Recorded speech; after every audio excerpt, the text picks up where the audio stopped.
Assalamualaikum warahmatullahi wabarakatuh. Selamat berjumpa kembali sahabat. Kali ini saya akan menyampaikan tentang sejarah Syekh Syarif Hidayatullah atau yang dikenal dengan Sunan Gunung Jati Cirebon. Baik, langsung saja kita mulai. Siapa sebenarnya Sunan Gunung Jati? Sunan Gunung Jati lahir dengan nama Hidayatullah atau lebih dikenal sebagai Sayyid Al-Kamil. Beliau adalah salah seorang dari Wali Songo.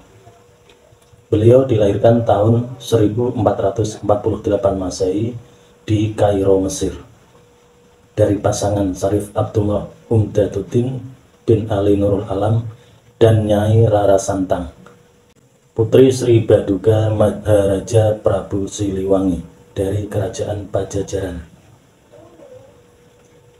Sunan Gunung Jati mendapat gelar Syarif Hidayatullah dan bergelar pula sebagai Ingkang Sinuwun Kanjeng Susuhunan Jati Purba Panetep Panatogama Aulia Illah Kutubid Zaman Khalifatur Rasulullah.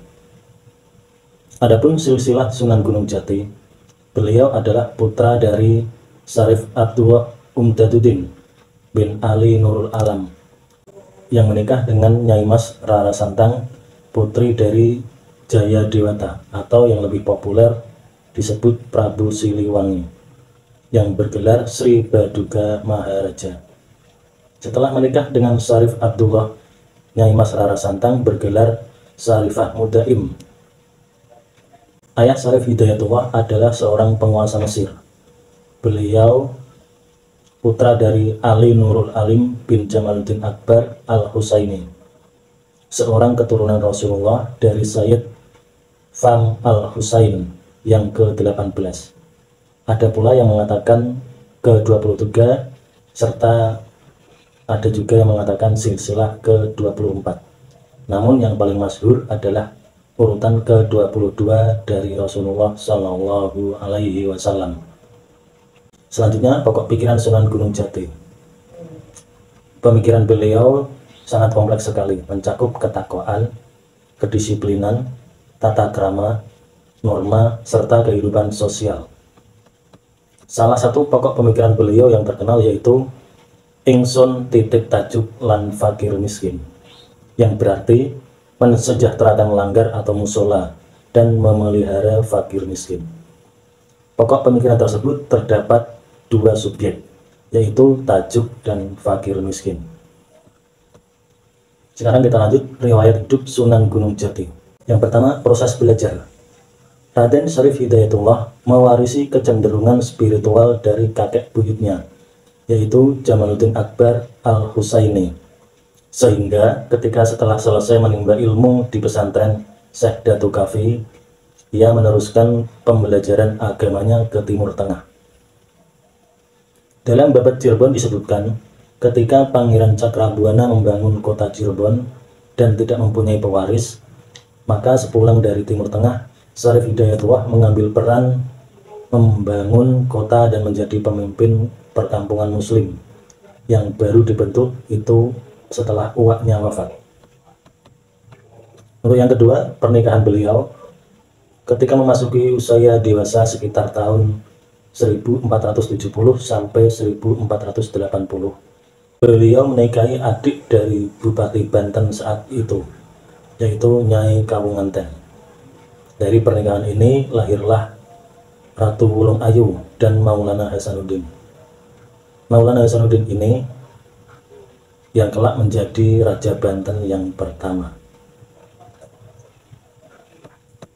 Dari sumber lain disebutkan bahwa beliau menikah sebanyak 6 kali, yaitu yang pertama dengan Nyai Ratu Dewi Pakungwati, yang kedua dengan Nyai Ratu Kawunganten, yang ketiga dengan Nyai Babadan, yang keempat dengan Nyai Ageng Tepasari, yang kelima dengan Nyai Lara Bagdad, serta yang terakhir dengan Ong Tien Neo, seorang Tionghoa. Adapun putra-putri beliau semuanya berjumlah ada 7. Yang pertama Saba Kingking, atau yang dikenal dengan Maulana Hasanuddin, yang menjadi Sultan Kerajaan Banten pertama. Kemudian putra kedua beliau adalah Pasarean, yang ketiga Ratu Ayu, yang keempat Winahon, yang kelima Trusmi, yang keenam Brata Kelana, serta yang terakhir Jaya Lelana. Selanjutnya wafat Sunan Gunung Jati. Syekh Syarif Hidayatullah atau yang dikenal dengan Sunan Gunung Jati berpulang ke rahmatullah pada tanggal 26 Raya Agung tahun 891 Hijriah atau bertepatan dengan 19 September 1568 Masehi. Bertepatan pula dengan tanggal Jawa yaitu 11 Krishna Paksa bulan Bhadramasa tahun 1491 Saka. Sunan Gunung Jati meninggal dalam usia 120 tahun, di mana putra dan cucunya tidak sempat memimpin Cirebon karena meninggal terlebih dahulu. Kepemimpinan Cirebon dipegang sementara oleh Fathahillah selama 2 tahun, antara tahun 1568 sampai beliau wafat di tahun 1570 Masehi. Tahta Cirebon lalu diwarisi oleh cicitnya yaitu Zainul Arifin yang naik tahta di usia 23 tahun dengan gelar Panembahan Ratu. Syekh Syarif Hidayatullah kemudian dikenal dengan nama Sultan Gunung Jati atau Sunan Gunung Jati oleh warga Cirebon karena ia dimakamkan di komplek pemakaman Bukit Gunung Jati yang sekarang dikenal dengan nama Astana Gunung Sembung. Demikian pemaparan yang dapat saya sampaikan, semoga bermanfaat bagi kita semua. Assalamualaikum warahmatullahi wabarakatuh.